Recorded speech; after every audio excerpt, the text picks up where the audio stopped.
Kia ora, good evening. Welcome to the Eye in the Sky show podcast. It's one or the other. I'm going to say podcast because it's not. I don't know. Is it a podcast? Is it a show? So,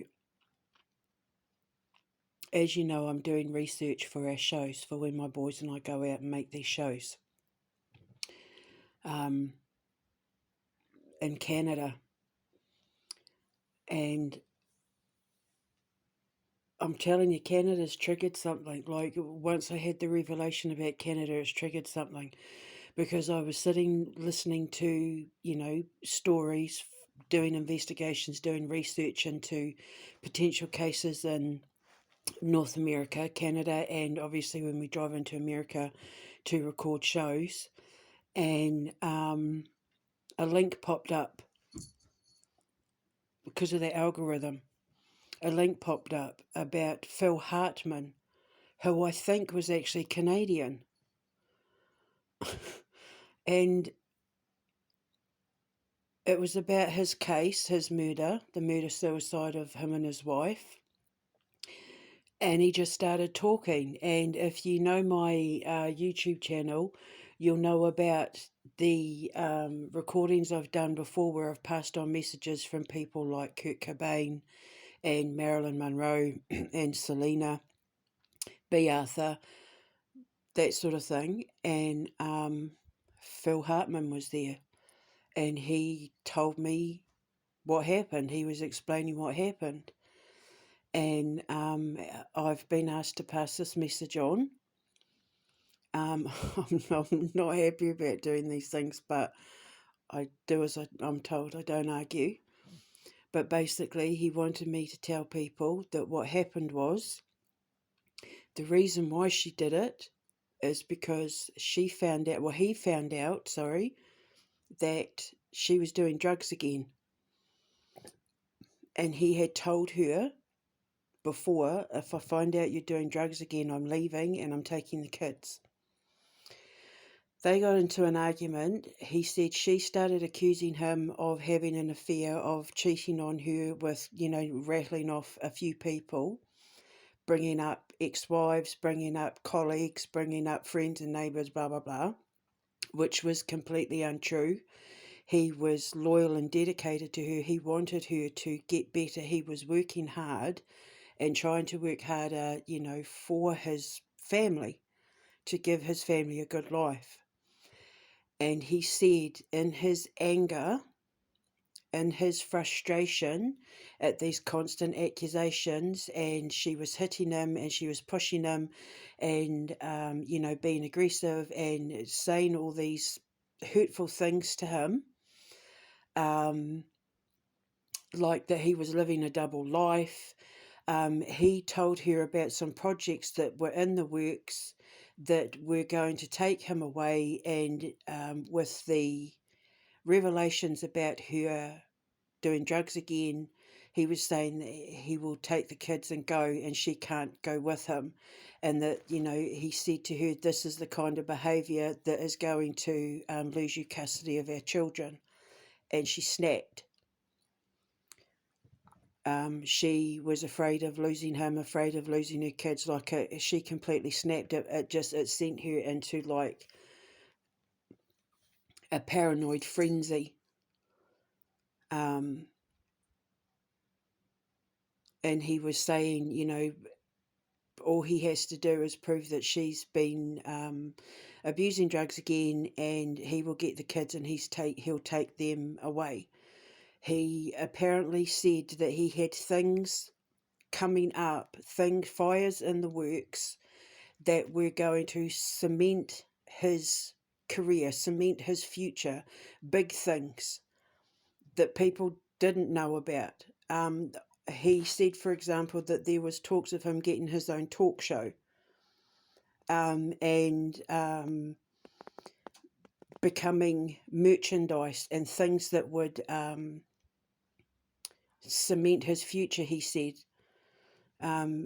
We all know that he had an illustrious career up until his death, but this was the sort of thing that was going to make him a household name around the world. Like, it's the sort of thing that he would have become iconic for it, even with people who didn't know that he started out in comedy or, you know, as an artist or anything like that. It's the sort of thing that would have put his name in a whole new um, stratosphere for, you know, for becoming a household name that people didn't know about.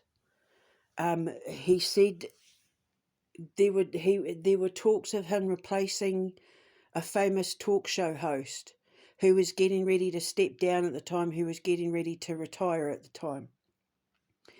There was, you know, TV shows and movies in that in the works, and, you know, becoming merchandise connected with that. And he told her that he was going to take these deals, which would mean he would have to move from where he was, and because of the way she was behaving, he was now going to leave her and take the kids, and that because of her behaviour and with going back to drugs and that, she would lose custody, and she snapped. And then apparently the reason why she went to her friend after she killed him was to make sure that he would go to the house and be there for the children, because she knew what she was going to do. She knew that she would never be able to face going to prison after, you know, for murder, that it would be too much for her. And she did love him. She just had issues she didn't know how to deal with. And because he was the sort of person who was very passive, he didn't like confrontation. He was the sort of person that just liked a nice, quiet. He's basically a hippie, he said. He was a hippie at heart, and he didn't like confrontation. He said that he was a funny man because of confrontation. He learned to use comedy to deal with confrontation and anger and, you know, tense moments and that growing up as a kid. It made people feel better, and he could disarm them when he used comedy. But with her, it always infuriated her when he tried to use comedy to disarm the situation. So he just said to her, "We'll talk about this in the morning." He was really disappointed. He was heartbroken when he found out she was doing drugs again. He could tell that she had drugs, and he could tell. And he said that when he asked her, she didn't deny it, is what she said. She said, and I think this is the part that hurt him, he made her do it, that she causes him so much stress that it helps her keep up with him, apparently, is what he said. And she was feeling left out, she was feeling neglected, because he told her about things that were future projects in the works that she didn't know about, that weren't common knowledge.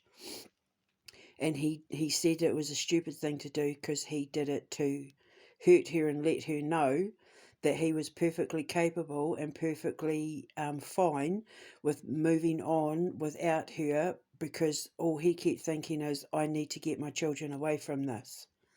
And then she was like, don't you bring our kids into this, I'm a good mum, blah, blah, blah.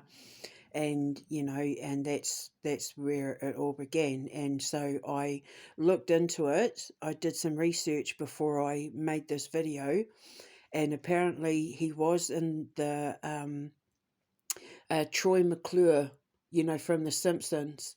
There was apparently talks of doing a live action movie with him, you know, and to do with Troy McClure from The Simpsons, and doing the voice of, you know, the guy from the captain from Futurama and that. But these were projects that weren't known.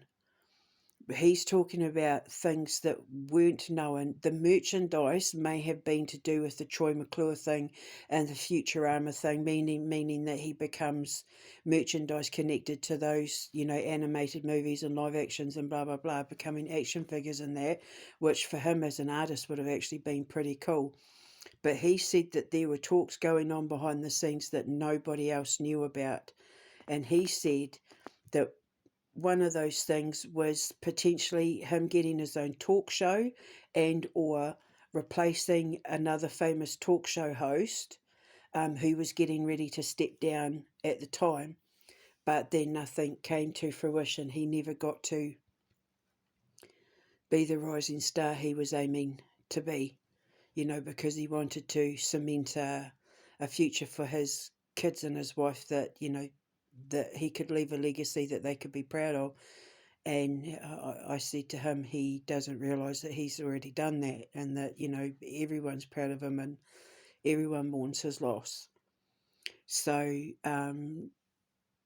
she didn't come through, but she wouldn't be allowed to come through because of, she'll be paying off her judgment and all that.